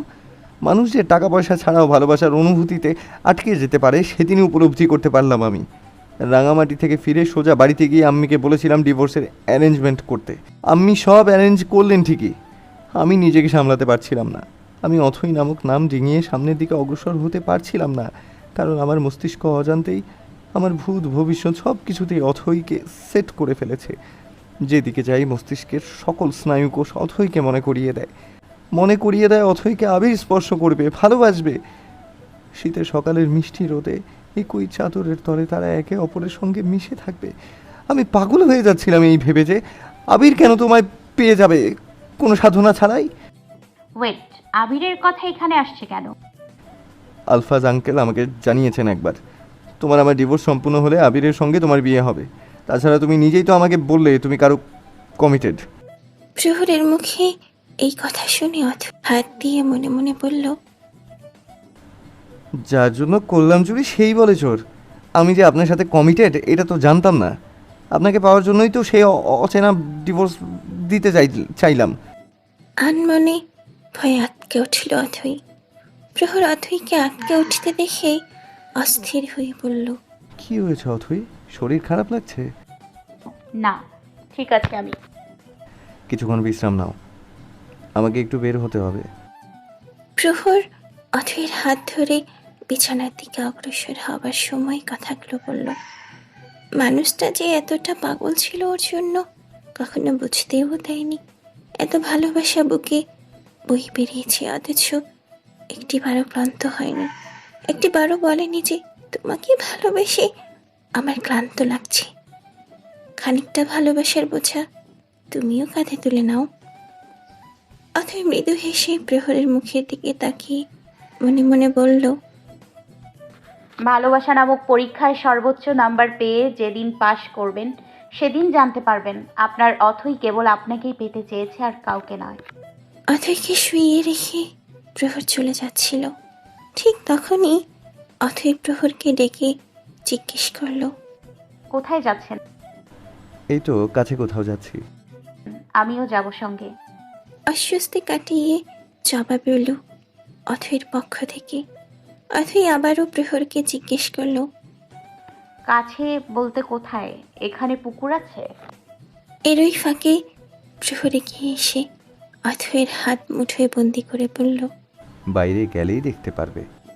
অথই প্রহরের সঙ্গে বেরিয়ে এলো। প্রহর ঘরের দরজা খুলে বের হবার পর অথইয়ের চোখের সামনে উন্মুক্ত হলো একটি বিয়েবাড়ির দৃশ্য। গুরুজনদের তাড়াহুড়ো, বাচ্চাদের কোলাহল, পাড়াপড়শির উৎসুক দৃষ্টি সবটাই চোখে পড়ল অথইয়ের। অথই প্রহরের বাহু শক্ত করে চেপে ধরল, তারপর জিজ্ঞেস করলো, আমরা কোথায় আছি? অথইয়ের প্রশ্নের জবাবে প্রহর মুচকি হেসে খুব মিষ্টি গলায় জবাব দেয়, তোমার শ্বশুর বাড়িতে। তুমি এখন আমাদের গ্রামের বাড়িতে আছো। অথই বিস্মিত হয়ে দেখছিল চারপাশ। সত্যি কি তাই? ভাবতেই বিস্মিত হলো। প্রহর যদি ডিভোর্স আটকানোর জন্য ওকে কিডন্যাপ করে নিয়ে আসে, তবে ওদের গ্রামের বাড়িতে কেন নিয়ে এসেছে? প্রহর যেন অথইয়ের মুখ দেখে মনের হাল বুঝতে পেরেছে। আগামীকাল আমার কাজিন লুবনার বিয়ে। বেশ কয়েকবার ফোনে দাওয়াত কার্ড অবধি পাঠিয়েছে আমার ইউসুফ চাচা। বাবা আম্মি কেউই দাওয়াত অ্যাকসেপ্ট করেননি, কারণ যেদিন লুবনার বিয়ে হবে ওই দিন তোমার আমার বিচ্ছেদের দিন ঠিক হয়েছে। বিচ্ছেদের দিন এখন গোল্লায় গেছে। সোজা বউ নিয়ে এসেছি বোনের বিয়েতে। শেষের কথাগুলো বলার সময় প্রহরকে বেশ আনন্দিত মনে হচ্ছিল। অথই কেবল প্রহরের সুখী চেহারার দিকে তাকিয়ে নিজের আনন্দ অনুভব করছে। এইটাই কি তোর বউরে প্রহর? ভোর রাইতে বউরে কোলে লইয়া বাইতাইলি? তখন তোর বউয়ের মুখটা দেখতে পারি নাই। দেখি তো তোর বউ কেমন। ষাটোর্ধ্ব বৃদ্ধা প্রহর এবং অথয়ের সামনে এসে কথাগুলো বলল। অথয়ের গালে এক হাত রেখে প্রহরের দিকে তাকিয়ে বৃদ্ধা বলল, সাদে কি আমার নিজের বিয়া করা বউরে তুইলা আনছস? এমন বউরে কেবল পিঞ্জিরার মধ্যেই বন্দি বানায় রাখতে হয়। মন চাইলে একটু বাইর কইয়া দেখবি, নয়তো আটকায় রাখবি। কথাগুলো শেষ করে বৃদ্ধা অথয়ের মাথায় হাত বুলিয়ে বলল, আমি প্রহরের দাদি, তোমারও দাদি হই আমি। অথই দাদিকে সালাম জানালো। দাদি ভীষণ খুশি হলো। অথইকে জড়িয়ে ধরে অস্থির হয়ে বলছিল, তোমারে না পাইলে আমার নাতি শেষ হইয়া যাইতো। তোমারে ফেরত আনতে সে ভুল পথ বাইছা নিছে ঠিকই, কিন্তু তোমার প্রতি তার ভালোবাসা ভুল না। অথই আর চোখে একবার প্রহরের দিকে তাকিয়েছিল। দেখলো প্রহর ওর দিকেই তাকিয়ে আছে। অথই লজ্জায় দৃষ্টি সরিয়ে ফেলল। প্রহর নিচের ঠোঁট কামড়ে ধরে নিজের হাসি চেপে রাখার চেষ্টা করছে। দুপুর হতেই আরও অনেক মেহমান আসতে শুরু করলো। সেই সব মেহমানদের মাঝে ছিল অথয়ের বাবা মা এবং প্রহরের বাবা মা। প্রহরের দাদিকে দেখে ওনারা থেমে গেলেন। প্রহরের দাদি ভীষণ আনন্দিত হয়ে ছেলের বউকে বুকে জড়িয়ে ধরে বললেন, কেমন চোখ জুড়াইয়া যায় প্রহরের বউরে দেখলে। নাজিফা অবাক হয়ে নিজের শাশুড়িকে জিজ্ঞেস করলো, ওর বউ ওর লগে থাকবো না তো কি, আমার লগে থাকবো? সেই পরীর লাহান বউ প্রহরের। প্রহর যে এতদিন এই বউয়ের লাইগা ধৈর্য ধইরা আছিল, আমি তো ভাই ভাই অবাক হইয়া যাইতেছি। নাজিফা সহ বাকি সবাই অবাক হয়ে দাঁড়িয়ে আছে। প্রহর কেন অথইকে কিডন্যাপ করেছে কিছুই বুঝতে পারছে না। আর অথইয়ের বিহেভিয়ার খানিকটা সন্দেহজনক মনে হচ্ছে। দুজন আসুক, আজ হাতে নাতে ধরব, তারপর জিজ্ঞেস করব মামলা কি। দুজন ভেতরে ভেতরে কি ফোন দিয়ে আসছে। এদিকে প্রহর, অথই, প্রহরের কিছু কাজিন বাড়ির বাইরে গিয়েছিল, পাশেই বিলের ধারে। এখন বাড়িতে ফিরে এসেছে। উঠোন পেরিয়ে যখন ঘরের কাছাকাছি এলো, তখন পরিচিত কিছু মুখ দেখে প্রহর এবং অথই থমকে দাঁড়ালো। পরিবারের কাছে কি জবাব দেবে ভেবেই ঘাম ছুটে যাচ্ছে প্রহর এবং অথয়ের। অথয়ের পরিবারকে এবং নিজের পরিবারকে দেখে প্রহর শক্ত করে অথয়ের হাত ধরে রাখল। অথই মলিন দৃষ্টিতে এক ক্ষণের জন্য তাকিয়েছিল প্রহরের দিকে। প্রহরের হাসি মাখা মুখটায় অমাবস্যার আধার নেমে এসেছে। অথচ বেশ কিছু সময় আগেও প্রহরের ঠোঁটের কোণে হাসি লেগেছিল। প্রহরের বুকে দহন হচ্ছে। অথয়ের বাবা মাকে দেখে মনে হচ্ছে যেন অথইকে তারা চিরকালের জন্য ওর কাছ থেকে ছিনিয়ে নিয়ে যেতে এসেছে। যদি এরকম কিছু হয়, প্রহর সেরফ মরে যাবে। এত বিলাসবহুল জীবনে যদি ভালোবাসা নামক বস্তু না থাকে, তবে বেঁচে থাকা দেয়। আলফাজ এবং সাবিনা মেয়েকে দেখে যেন তাদের হৃদয়ে প্রাণ ফিরে পেয়েছেন। সাবিনা এবং আলফাজ অথয়ের সামনে গিয়ে দাঁড়ালো। প্রহরের হাতে বন্দি করে রাখা অথয়ের হাতটাকে মুক্ত করে আলফাজ প্রহরের দিকে রক্তচক্ষু দৃষ্টিতে তাকিয়ে বলল, ডোন্ট ইউ ডিয়ার প্রহর, আমার মেয়েকে আমার বাড়ির সামনে থেকে তুলে এনে তুমি মোটেও ভালো করোনি। প্রহরের চোখের সামনে দিয়ে অথইকে এক প্রকার টেনে নিয়ে যাচ্ছে আলফাজ। ওদের পেছনে সাবিনা। প্রহর অসহায় হয়ে নাজিফার দিকে তাকালো। নাজিফা চোখের ইশারায় ছেলেকে শান্ত থাকতে বলল, কিন্তু মায়ের কথায় কি অশান্তরিতে শান্ত হবে? বুকের ভেতর যেই উথাল পাথাল ঢেউ আছড়ে পড়ছে, তা কেবল অথৈকে বুকের মধ্যে আগলে নিতে পারলেই শান্ত হবে। কোনো শান্তিবাণী কাজে আসবে না এখন। প্রহর বিয়ে বাড়ির আমেজ ছেড়ে খাট বাঁধানো পুকুরের কাছে চলে যাচ্ছে। নাজিফা এবং এহসান দৌড়ে ছেলের পেছনে ছুটে গেল। বিশাল এক পুকুর, পুকুরের চারপারে অসংখ্য সুপারি গাছ এবং নারকেল গাছের সারি। শান বাঁধানো ঘাটে এসে বসল প্রহর। টলটলে জলের দিকে তাকিয়ে রইল। জলের মাঝে নিজের প্রতিবিম্ব ফুটে উঠেছে। প্রতিবিম্বের দিকে তাকিয়ে প্রহর আবিষ্কার করলো ওর প্রতিবিম্ব বিদ্রুপের হাসি হাসছে। প্রহর বিস্মিত হয়ে তাকিয়েছিল। প্রহরকে অবাক করে দিয়ে তার নিজের প্রতিবিম্ব বলে উঠল, অথৈয়ের ভালোবাসার প্রয়োজন নেই আমার। আমার ভালোবাসা যথেষ্ট আমাদের জন্য। অথৈ কাকে ভালোবাসে ওসব দেখার সময় আমার নেই। আমি অথৈকে ভালোবাসি এটাই জানি, আর অন্য কিছু জানতে মোটেও উৎসাহী নই। অথৈ কখনোই তো ছিল না এবং কখনোই তোর হবে না। জোর করে একটা মানুষের দেহ ক্যাটকাতে পারবে, কিন্তু অথৈর মনকে কি দিয়ে বাঁধবে? মানুষকে কি দিয়ে কাবু করা যায় জানিস? ভালোবাসা দিয়ে। কিন্তু অথৈ তো তোকে ভালোবাসে না, আবিরকে ভালোবাসে। যদি তোকে ভালোবাসতো তাহলে এত অস্থিরতা দেখেও কেন বলল না? প্রহর, আপনি অস্থির হবেন না, আমি ভালোবাসি আপনাকে।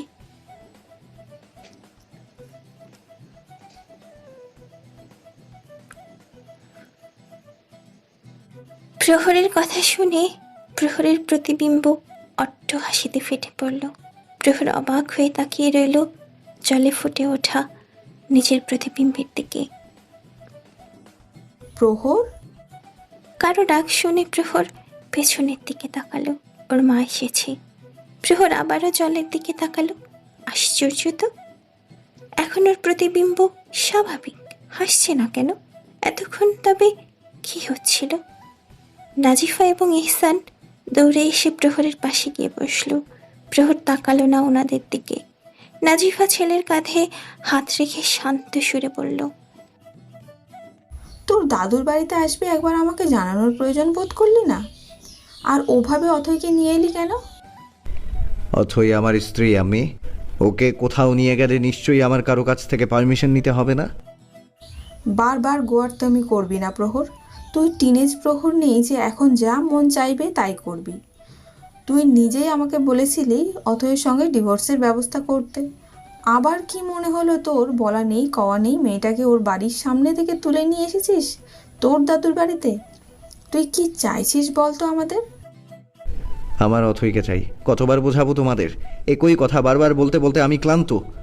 অথৈকে যদি না পাই, আই সোয়ার ছেলের মরামুখ দেখার জন্য প্রস্তুত হও তোমরা। নাজিফা বিস্মিত হয়ে ছেলের মুখের দিকে তাকিয়ে রইল। প্রহর রাগে অন্ধ হয়ে গেছে। কি বলছে কিছুরই বোধগম্য নেই তার। নাজিফা বিস্মিত হয়ে ছেলের মুখের দিকে তাকিয়ে রইল। প্রহর রাগে অন্ধ হয়ে গেছে। কি বলছে কিছুরই বোধগম্য নেই ওর। এহসান ছেলের কাঁধে হাত রাখল। ব্যাস, একটুখানি স্নেহ মাখা স্পর্শের প্রয়োজন ছিল বোধ হয়। প্রহর ওর বাবাকে জড়িয়ে ধরল। তারপর কাঁদতে কাঁদতে ওর বাবাকে বলল, ভালোবাসা বড্ড খারাপ অনুভূতি কেন? ওকে না পেলে মনে হয় অনুভূতির তাপে পুড়ে ছাই হয়ে যাব। বাবা, ওকে আমার করে দিন না। ওকে না পেলে আমি জানি না আমার পরিণতি কি হবে। আমার শুধু অথৈকে চাই বাবা। পৃথিবীর কোনো কিছুই আমাকে মুগ্ধ করেনি, মোহে আটকাতে পারেনি, টাকা পয়সার প্রতি লোভ জাগাতে পারেনি। আমার নিজের হাতে গড়া কোনো সম্পদ আমাকে মানসিক তৃপ্তি দিতে পারেনি। আমার মুগ্ধতা, ভালোবাসা, সম্পদ, লোভ, মানসিক তৃপ্তি সবটাই যেন অথৈকে ঘিরে গড়ে উঠেছে বাবা। আমি অথৈকে না পেলে মরে যাব বাবা, স্রেফ মরে যাব। এদিকে আলফাজ মেয়েকে বলল, তোর মোটেও উচিত হয়নি অত রাতে ঘর থেকে বের হয়ে প্রহরের সঙ্গে দেখা করার। প্রহরকে আমি জেলের ভাত খাইয়ে ছাড়বো, তুই জানিস। আবিরের পরিবার কোনোভাবে জেনে গেছে তুই বাড়িতে নেই। তোকে তোর অফিসের বস কিডন্যাপ করেছে। তুই আন্দাজ করতে পারছিস আমাদের জন্য ব্যাপারটা কতটুকু এম্বারাসিং? আলফাজ মেয়ের উপর রেগে কথাগুলো উগরে দেয়। সাবিনা অথয়ের কাঁধে হাত রেখে পাশে বসেছিল। অথই মাথা নিচু করে বসে ওর আব্বুর কথাগুলো শুনছিল। ওর আব্বুর বলা কথাগুলো শেষ হতেই শান্ত সুরে ওর আব্বুকে জবাব দিল। আমার অফিসের বস আমাকে কিডন্যাপ করেনি আব্বু, আমাকে আমার স্বামী নিয়ে এসছে। দুটো বাক্য যেন বজ্রপাতের ন্যায় পড়ল সাবিনা এবং আলফাজের উপর। বিস্মিত হয়ে তাকিয়ে রইল মেয়ের দিকে। অথই সেদিকে কর্ণপাত না করেই আলফাজের দিকে তাকিয়ে বলতে লাগলো, তোমরা মোটেও এই কাজটা ঠিক করনি আব্বু। আমি তোমাদের কতটা ট্রাস্ট করি, আর তোমরা কি করলে আমাকে একটিবার জানানোর প্রয়োজন বোধ করলে না। আবিরকে আমি সির্ফ বন্ধু, ভালো বন্ধু মনে করি, এর বাইরে নাথিং এলস। সেই আবিরের সঙ্গে তোমরা আমার বিয়ে ঠিক করে রেখেছো আমাকে না জানিয়ে। কিন্তু তুই তো আবিরকে বস। সাবিনাকে পুরো কথা সম্পূর্ণ করতে বাধা দিল অথই। মা, আমি আবিরকে নয় প্রহরকে ভালোবাসি। সাবিনা এবং আলফাজ মেয়ের মুখের দিকে তাকিয়ে রইল। তাদের মাথায় কিছু ঢুকছে না। সাবিনা অবাক হয়ে অথইকে প্রশ্ন করল, কিন্তু তুই তো বলছিলি তুই অন্য কাউকে ভালোবাসিস। প্রহরের সঙ্গে যেন তোর ডিভোর্সের শীঘ্রই ব্যবস্থা করি, আবার এখন তুই নিজেই বলছিস যে প্রহরকে তুই ভালোবাসিস। অথই ওর মায়ের হাত ধরে বলল, মা, খুব বড় মিসআন্ডারস্ট্যান্ডিং হয়েছিল আমার। ইধি ফুপি আমাকে কেবল ব্যক্তি সম্পর্কে এবং তার সঙ্গে আমার কি সম্পর্ক এটুকু বলেছিল, নাম বলেনি। আমি রাঙামাটি থেকে আসার পর তোমাদের যখন ডিভোর্সের ব্যবস্থা করতে বললাম তখনও কিন্তু পারতে আমাকে নামটা জানাতে, কিন্তু বলনি তোমরা। তুমি এবং আব্বু কখনোই আমাকে নাম জানাতে চাওনি। অথই ওর মায়ের হাত ধরে কথাগুলো বলে ওর আব্বুর দিকে তাকিয়ে বলল, আব্বু, আমি প্রহরকে ভালোবাসি। প্রহরকে পাওয়ার জন্য আমি সেই ব্যক্তির কাছ থেকে মুক্ত হওয়ার জন্য তোমাদের ডিভোর্সের ব্যাপারে বলেছিলাম। অথই মাথা নিচু করে ফেলল। কত বড় একটা ভুল বোঝাবুঝির কারণে ওদের জীবনে কত বড় বিপর্যয় আসতে চলেছিল। আলফাজ উঠে দাঁড়ালো, ধীর পায়ে হেঁটে অথইয়ের সামনে এসে দাঁড়ালো। সাবিনা মেয়েকে এক পাশে জড়িয়ে ধরল, কারণ আলফাজের রাগান্বিত চেহারা অনেক কিছুই বলে দিচ্ছিল। আলফাজ হাত ওঠাতেই অথই ভয়ে চোখ বন্ধ করে ফেলল, আর সাবিনা মেয়েকে শক্ত করে বুকে চেপে ধরে বলল, মোটেও আমার মেয়ের গায়ে হাত দেওয়ার দুঃসাহস দেখাবে না আলফাজ। কাউকে ভালোবাসা অপরাধের কিছু নয়, মনের অজান্তেই হোক। অথই কিন্তু আমাদের পছন্দ করা পাত্রকেই ভালোবেসেছে। তুমি নিজে কি করেছো? আমাকে টিউশনি পড়াতে যেয়ে আমাকে ভালোবাসার মোহে ফেলে বিয়ে করেছো, আর আমাদের মেয়ে নিজের স্বামীকে ভালোবাসে বলে ওর গায়ে তুমি হাত তুলতে চাইছো?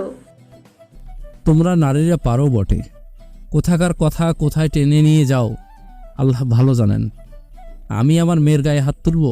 তোমার মস্তিষ্কে এই টাইপের ভাবনা এলো কোত্থেকে সাবিনা? আলফাজ মৃদু স্বরে সাবিনাকে বকল।